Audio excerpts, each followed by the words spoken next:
इमाम कायनात, इमामुल अंबिया, मुहसिन इंसानियत, रहमत आलम हज़रत मोहम्मद मुस्तफ़ा सल्लल्लाहु अलैहि वसल्लम की सीरत तैयबा पर इतना लिखा गया, इतना लिखा गया कि इतना दुनिया के अंदर किसी बड़ी सी बड़ी शख्सियत पर नहीं लिखा गया। आप सल्लल्लाहु अलैहि वसल्लम की सीरत तैयबा पर हर ज़माने में और हर दौर में लिखा गया, हर मुल्क और हर ज़बान में लिखा गया। अरबी में लिखा गया, उर्दू में लिखा गया, अंग्रेज़ी में लिखा गया, हिंदी में लिखा गया, फारसी में लिखा गया। बल्कि मैं तो ये कहता हूं कि दुनिया भर के अंदर जितनी भी जिंदा ज़बानें हैं, तमाम की तमाम ज़बानों में नबी अकरम जनाब मुहम्मदुर रसूलुल्लाह सल्लल्लाहु अलैहि वसल्लम की सीरत तैयबा को पिरोया गया है, लिखा गया है। लेकिन अफसोस सद अफसोस कि अभी तक हम आप सल्लल्लाहु अलैहि वसल्लम की सीरत तैयबा से वाकिफ न हो सके। लेकिन जिस चीज पर मैं आपकी तवज्जो चाहता हूं वो ये है कि ये नबी बनने से पहले जो आपने 40 साल की जिंदगी गुजारी है, आप इस जिंदगी को पढ़िए या सीरत की जितनी भी किताबें लिखी गई हैं, सीरत पर जिस भी जबान में लिखा गया है, तारीख की तमाम किताबों का मुताला कर लीजिए। उलमाए कराम के दरमियान बैठिए, इनकी महफिल और इनकी मजलिस में शिरकत करिए, इनसे दरियाफ्त करिए, इनसे पूछिए। आपको कहीं भी नहीं मिलेगा कि नऊज़ बिल्लाह नबी मुकर्रम सल्लल्लाहु अलैहि वसल्लम ने नबी बनने से पहले भी कभी एक मामूली सा झूठ बोला हो। आपको कहीं भी नहीं मिलेगा कि नबी मुकर्रम सल्लल्लाहु अलैहि वसल्लम ने कभी अमानत में खयानत किया हो। आपको कहीं भी नहीं मिलेगा कि नबी मुकर्रम सल्लल्लाहु अलैहि वसल्लम ने कभी किसी को धोखा दिया हो, कभी किसी के साथ गद्दारी किसी हो, कभी किसी के माल को नाजायज तरीके से हड़पने की कोशिश की हो। आपको कहीं भी नहीं मिलेगा कि शराब जब उस वक्त हलाल थी उसका एक मामूली सा कतरा भी नबी मुकर्रम सल्लल्लाहु अलैहि वसल्लम ने कभी अपनी जबान पर रखा हो। आपको कहीं भी नहीं मिलेगा कि नबी मुकर्रम सल्लल्लाहु अलैहि वसल्लम ने कभी किसी बुत के सामने सजदा किया हो, कभी मुसीबत के वक्त, परेशानी के वक्त किसी मूर्ति को पुकारा हो, किसी गैरुल्लाह को पुकारा हो। मेरे भाइयों, जब भी मुसीबत आई, जब भी जरूरत पेश आई, तो नबी अकरम सल्लल्लाहु अलैहि वसल्लम ने नबी बनने से पहले भी और नबी बनने के बाद भी अल्लाह ताला को पुकारा। ये है नबी मुकर्रम सल्लल्लाहु अलैहि वसल्लम की जिंदगी नबूवत से पहले। बहरहाल अब जब नबी बन गए, काबिल एहतराम सदर इजलास स्टेज पर तशरीफ फरमा मुअक्कर व मुस्तनद उलमाए किराम PSWT के जिम्मेदारान व मेंबरान, परेवा नारायणपुर और कुर्बो जवार से तशरीफ़ लाए हुए मुअज़्ज़ज़ सामईन, आज इस अज़ीमुश्शान इजलास आम में मुझे जिस मौजू की मुनासिबत से कुछ बातें अर्ज़ करने का मुकल्लफ़ किया गया है वो है सीरत मुस्तफ़ा सल्लल्लाहु अलैहि वसल्लम। ये ऐसा मौजू है जिसके हुकूक की अदायगी के लिए ये 20 मिनट, आधा घंटा, 1 घंटा या एक जलसा भी नाकाफ़ी है। इसके लिए लंबे वक्त की ज़रूरत है। बल्कि अगर कोई ख़तीब लगातार हफ्ता, 2 हफ्ता, महीने भर भी बोले तो इसके हुकूक की अदायगी मुकम्मल तरीके से नहीं कर सकता। बहरहाल मुझे जो मुख्तसर सा वक्त मिला है, मैं उसमें चंद बातें नबी मुकर्रम सल्लल्लाहु अलैहि वसल्लम से रिलेटेड ज़रूर रखने की कोशिश कर रहा हूँ, क्योंकि सीरत मुस्तफ़ा ये ऐसा टॉपिक है कि इसको सुनना, सुनाना, पढ़ना, पढ़ाना, जानना, बतलाना पूरी की पूरी इंसानियत पर, बिलखुसूस उम्मत मुहम्मदिया के लिए यानी हम मुसलमानों के लिए लाजिम और बेहद ज़रूरी है। क्यों? क्योंकि जब तक हम आप सल्लल्लाहु अलैहि वसल्लम की सीरत तैयबा से वाकिफ नहीं होंगे तब तक आप सल्लल्लाहु अलैहि वसल्लम से सच्ची मोहब्बत नहीं कर सकते। या दूसरे अल्फाज में कहूँ तो जितना ज़्यादा हम आप सल्लल्लाहु अलैहि वसल्लम को जानेंगे पहचानेंगे, हमें उतनी ज़्यादा आप सल्लल्लाहु अलैहि वसल्लम से मोहब्बत होगी। और आपसे मोहब्बत ये हमारे और आपके ईमान का जुज़ है, हिस्सा है। बल्कि हमें दुनिया के अंदर सबसे ज़्यादा नबी अकरम जनाब मुहम्मदुर रसूलुल्लाह सल्लल्लाहु अलैहि वसल्लम से ही मोहब्बत होनी चाहिए। आप ज़रा गौर व फिक्र करें कि हम और आप उमूमी तौर पर किन किन चीज़ों से मोहब्बत करते हैं, तो यही बात निकल करके सामने आएगी कि अपनी माँ से, अपने वालिद से, अपनी बीवी से, अपने बच्चों से, अपने भाइयों से, अपनी बहनों से, या जो करीब तरीन रिश्ते होते हैं उससे एक इंसान मोहब्बत करता है। इसी तरह मालो ज़र ले लीजिए, ज़मीन जायदाद है, खेत खलियान है, रुपए पैसे हैं, हीरे जवाहरात हैं, सोने चांदी हैं।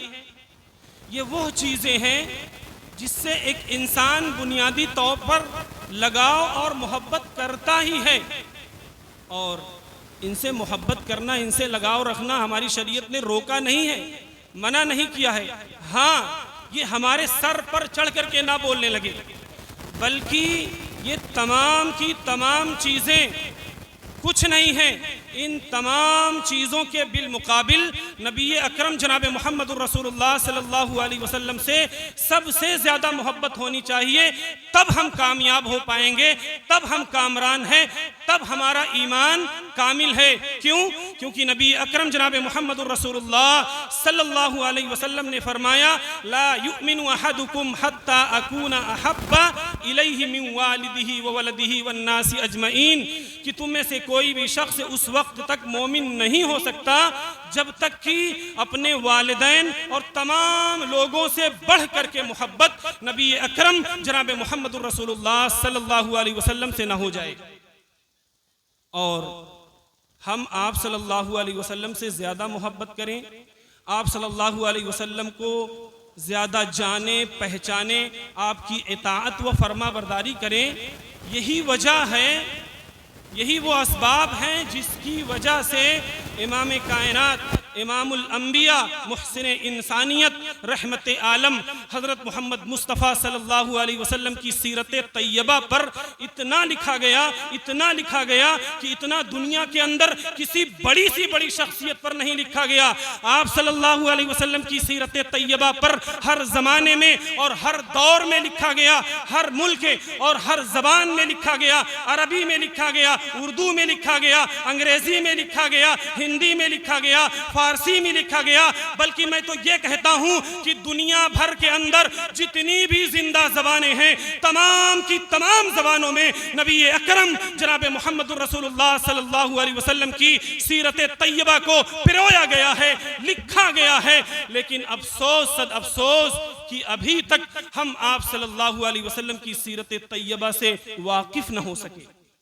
आइए सरवर कायनात सल्लल्लाहु अलैहि वसल्लम से रिलेटेड पहली और बुनियादी चीज़ आपके सामने रखता हूं कि आप सल्लल्लाहु अलैहि वसल्लम की विलादत 20 या 22 अप्रैल सन 571 ईस्वी को हुई और आज 24 अक्टूबर 2025 ईस्वी की तारीख है।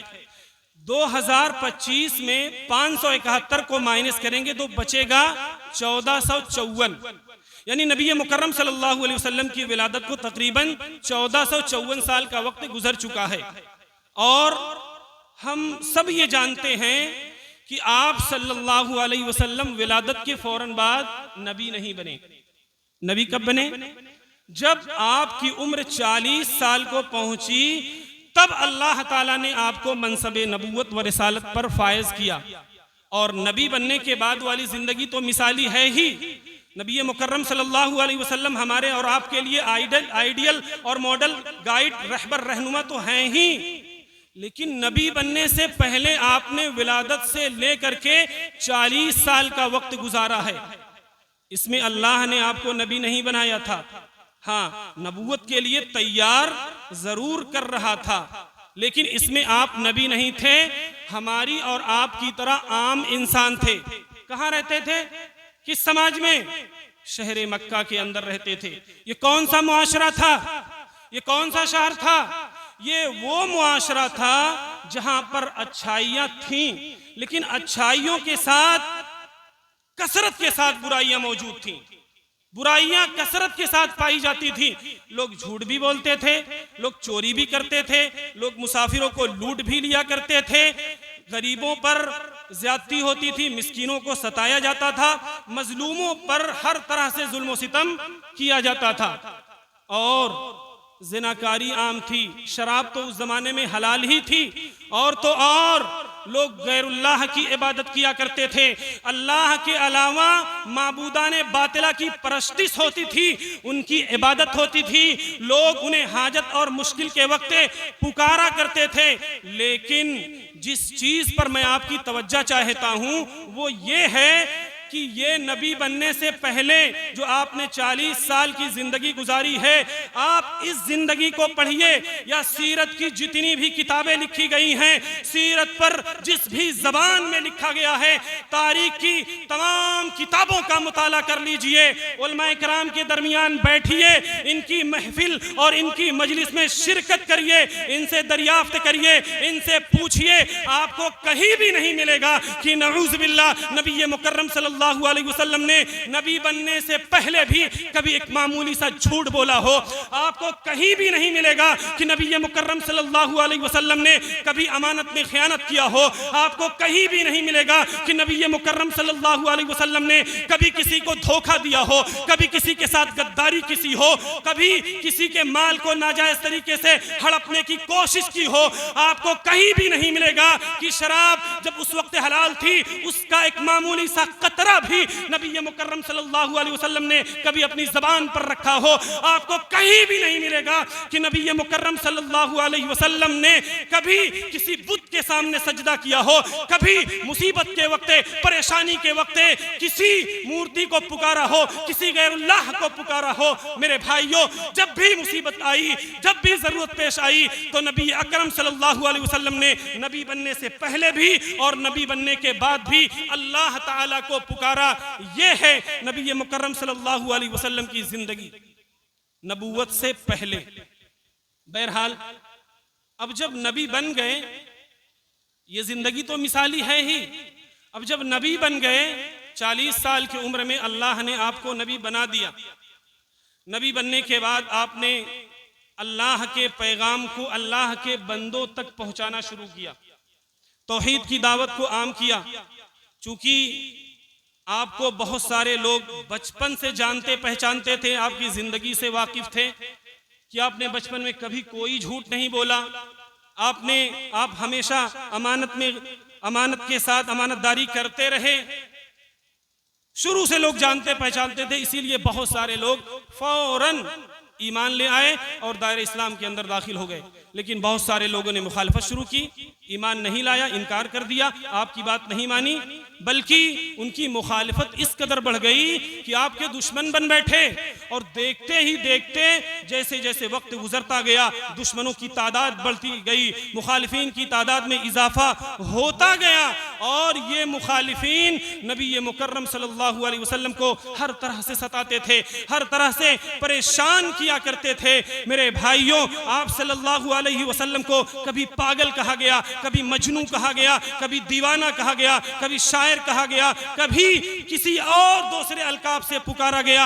आप रास्ते में चलते रहते, आपके गले में फंदा डाल दिया गया, आपकी राहों में कांटे बिछा दिए गए, आपकी राहों में कांटे बिछा दिए गए, और तो और आप सजदे की हालत में रहते, आपके ऊपर ऊंट की ओझड़ी ला करके डाल दी गई, आप अपने घर में नमाज की हालत में होते, आपके पड़ोसी आपके ऊपर बकरी की बच्चेदानी वाली गंदगी डाल दिया करते थे, आपके घर में खाना बनते रहता, आप सल्लल्लाहु अलैहि वसल्लम के घर में जो खाना तैयार होते रहता उस खाने में आपके पड़ोसी गंदगी डाल दिया करते थे, लेकिन आपने कभी उफ तक ना किया, कभी पलट करके जवाब ना दिया। ऐसी जिंदगी नबी मुकर्रम सल्लल्लाहु अलैहि वसल्लम ने गुजारी है। मेरे भाइयों, आपको परेशान करने की हर मुमकिन कोशिश की गई, हर तरह से आपको परेशान किया गया। एक वाकया शेब अबी तालिब का है कि जब ये मुखालिफीन नबी मुकर्रम सल्लल्लाहु अलैहि वसल्लम को दावत व तबलीग से रोकने में नाकाम हो गए तो इन लोगों ने आपस में मीटिंग की कि मोहम्मद और मोहम्मद के पूरे खानदान का बाईकाट कर दिया जाए। चुनांचे एक मीटिंग हुई और उस मीटिंग के अंदर ये बात तय हुई कि ना तो नबी मुकर्रम सल्लल्लाहु अलैहि वसल्लम बल्कि बनी हाशिम और बनी मुत्तलिब के तमाम लोगों से किसी किस्म का कोई लेन देन नहीं रखा जाएगा, ना इनसे कोई शादी ब्याह करेगा, ना इनसे कोई लेन देन रखेगा, ना इनसे कोई खरीदो फरोख्त करेगा, ना इनकी महफिल और मजलिस में शिरकत करेगा। मुकम्मल तरीके से बाईकाट किया जाता है और एक दस्तावेज तैयार किया गया और लिख करके खाने काबा पर लटका दिया गया। चुनांचे ये बज़ाहिर तो बहुत मामूली सा बाईकाट था, लेकिन इसका जो वक्त था वो लगातार 3 साल तक चलता रहा और इसका नतीजा ये हुआ कि बनी हाशिम के लोग, बनी मुत्तलिब के लोग खाने पीने पर मजबूर हो गए। इनके पास जो खाने पीने की चीजें थी तब तक तो इस्तेमाल करते रहे जब तक थी, लेकिन वो वक्त भी आया कि जब ये सारी की सारी चीजें खत्म हो गई, जब बाहर से कोई बेचने वाला आता तो मुशरिकीन ज्यादा कीमत देकर खरीद लिया करते थे। ये बनी हाशिम बनी मुत्तलिब के लोग मायूस होकर के वापस पलट जाते थे। मेरे भाइयों, यही वजह है कि बनी हाशिम और बनी मुत्तलिब के लोग भूखों प्यास से तड़प उठे, इस कदर तड़प उठे, इस कदर तड़प उठे कि दरख्तों के पत्ते खाने पर मजबूर हो गए, चमड़ों को भिगा कर चूसने पर मजबूर हो गए। मासूम मासूम बच्चे, औरतें और बूढ़े भूख से इस कदर बिलबिलाया करते थे, इस कदर बिलबिलाया करते थे, इस कदर चीखते चिल्लाते थे कि उनके चीखने और चिल्लाने की आवाज घाटी के बाहर सुनाई देती थी, लेकिन इसके बावजूद उन मुशरिकीन के दिल ना पसीजते थे। इस पर भी आपने सब्र से काम लिया। फिर वो वक्त भी आया कि अल्लाह ने जरिया पैदा किया और ये मुसीबत भी ख़त्म हो गई, लेकिन रसूलुल्लाह सल्लल्लाहु अलैहि वसल्लम अपने मकसद से पीछे ना हटे, दावत व तबलीग का फरीज़ा अंजाम देते रहे। बल्कि आप सल्लल्लाहु अलैहि वसल्लम को जान से मारने की प्लानिंग की गई और हर तरह से जुल्म व तशद्दुद का निशाना बनाया गया। एक वाक़या ताइफ का भी है मेरे भाइयों, जब हर तरह से आपको सताया जा रहा था, परेशान किया जा रहा था और आपके चचा अबू तालिब इस दुनिया से रुखसत हो चुके थे, आपकी बीवी हजरत खदीजा भी इस दुनिया से रुखसत हो चुकी थी और आप पर एक तरह का बहुत बड़ा गम आ चुका था, फिर भी आप अल्लाह के पैगाम को पहुंचाना न भूले, याद रखा और अल्लाह के पैगाम तौहीद की दावत को आम करने के लिए ताइफ के रास्ते पर निकल पड़ते हैं। चुनांचे रास्ते में जितने कबीले मिले, जितने लोग मिले, उन्हें तौहीद की दावत दी, उन्हें इस्लाम की तरफ बुलाया, उन्हें ईमान की तरफ बुलाया, लेकिन उन लोगों ने इनकार कर दिया।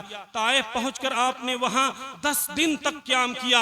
इन 10 दिनों के अंदर अलग अलग कबीले के लोगों के पास पहुंचे, अलग अलग सरदारों के पास पहुंचे और सबको तौहीद की दावत दी, सबको बताया कि मैं अल्लाह का रसूल हूं और एक अल्लाह की इबादत जायज है। चुनांचे तौहीद की दावत आम करने आपका मकसद था, लेकिन उन ताइफ वालों ने आपकी बात को सुनने से मना कर दिया, इनकार कर दिया, आपकी बात सुन करके अनसुना कर दिया।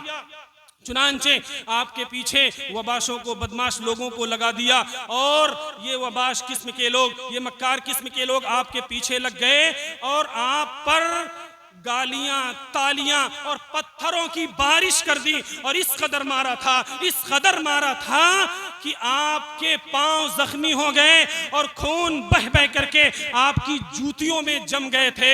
मेरे भाइयों, हजरत ज़ैद बिन हारिसा रजी अल्लाह ताला अन्हो आपके साथ में थे, वो ढाल बन करके पत्थरों को रोकने की कोशिश कर रहे थे, जिससे उनको भी बहुत सारी चोटें आई थीं।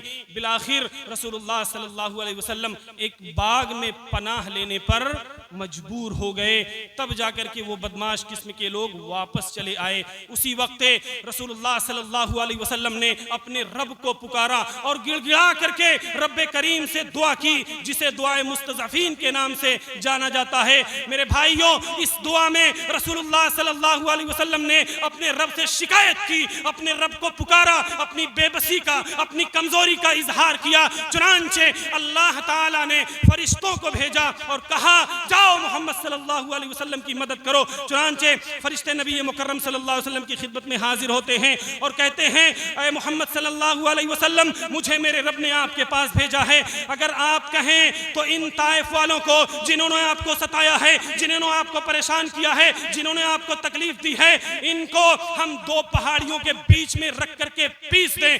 लेकिन नबी मुकर्रम सल्लल्लाहु अलैहि वसल्लम की रहमत देखिए, आपने कहा नहीं नहीं, मैं हरगिज ये नहीं चाहता कि इन लोगों को मौत के घाट उतार दिया जाए, बल्कि आज अगर इन लोगों ने मुझे तकलीफ दी है तो मुझे ये भी उम्मीद है कल इनकी नस्ल से आने वाले लोग मुझ पर जरूर भी जरूर ईमान लाएंगे, और तमाम लोगों को माफ कर दिया। बहुत सारे वाकयात हैं मेरे भाइयों, नबी मुकर्रम सल्लल्लाहु अलैहि वसल्लम और सहाबा व सहाबियात पर जुल्म सितम के पहाड़ तोड़ दिए गए, लेकिन हर जगह नबी मुकर्रम सल्लल्लाहु अलैहि वसल्लम ने माफी से, दरगुजर से काम लिया और तमाम लोगों को माफ करते चले गए। लेकिन क्यों किया?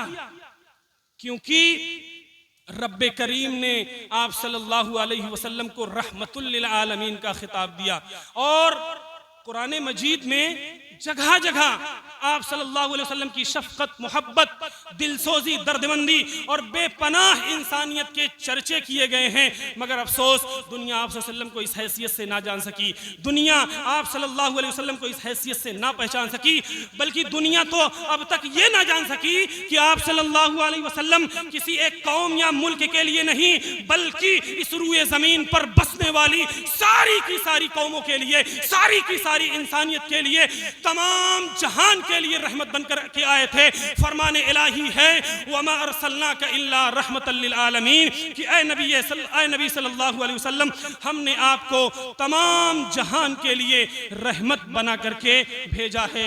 लेकिन अफसोस, सद अफसोस, आज हम नबी मुकर्रम सल्लल्लाहु अलैहि वसल्लम की ये सारी चीजें दुनिया के सामने पेश न कर सके, आज हम ये सारी चीजें दुनिया के बतला न सके। आज देखिए, हम और हमारे खुतबा नबी मुकर्रम सल्लल्लाहु अलैहि वसल्लम के अहद में होने वाली जंगें और उन जंगों के वाक़यात या जंगों के अंदर सहाबा कराम रज़ी अल्लाह अन्हुम अजमईन की बहादुरी, शुजाअतमंदी और उनकी मर्दानगी के वाक़यात को पूरे जोशो खरोश के साथ बयान कर देते हैं। लेकिन अफसोस, हम इस बात की वजाहत न कर सके कि नबी मुकर्रम सल्लल्लाहु अलैहि वसल्लम के अहद में जितनी भी जंगें हुई थी, चाहे वो सराया हो, गज़वात हो, इन तमाम की पहल कुफ़ार व मुश्रिकीन की तरफ से हुआ करती थी। ये तमाम की तमाम जंगें नबी मुकर्रम सल्लल्लाहु अलैहि वसल्लम पर थोपी गई थी। इनकी शुरुआत सरवर कायनात सल्लल्लाहु अलैहि वसल्लम ने नहीं की, बल्कि ये जंगें आप सल्लल्लाहु अलैहि वसल्लम ने डिफेंस के तौर पर लड़ी है, बचाव करने के लिए लड़ी है, मसलहत के तौर पर आपने अपने कदम को आगे बढ़ाया। लेकिन अफसोस, सद अफसोस कि ये सारी चीजें दुनिया की नजरों से ओझल हैं, छिपी हुई हैं। मेरे भाइयों, बहुत सारी बातें थी कहने के लिए, लेकिन वक्त इजाजत नहीं दे रहा है। मैं इन्हीं चंद बातों के साथ अपनी बात खत्म करता हूं और रब्बे करीम से दुआ करता हूं कि अल्लाह, तू हम तमाम लोगों को नबी अकरम जनाब मोहम्मद रसूलुल्लाह सल्लल्लाहु अलैहि वसल्लम की सीरत को पढ़ने, समझने और आप सल्लल्लाहु अलैहि वसल्लम से मोहब्बत और आपकी इताअत व फरमाबरदारी करने की तौफीक इनायत फरमा। और जब तक हम तमाम लोगों को इस दारे फ़ानी के अंदर ज़िंदा रख, इस्लाम पर और ईमान पर ज़िंदा रख, और जब हमारा ख़ातिमा हो तो ईमान पर हो। आमीन सुम्मा आमीन। तक़ब्बल या रब्बल आलमीन वमा अलैना इल्लल बलाग। अस्सलामु अलैकुम व रहमतुल्लाहि व बरकातुहू। व अलैकुम अस्सलाम व रहमतुल्लाहि व बरकातुहू।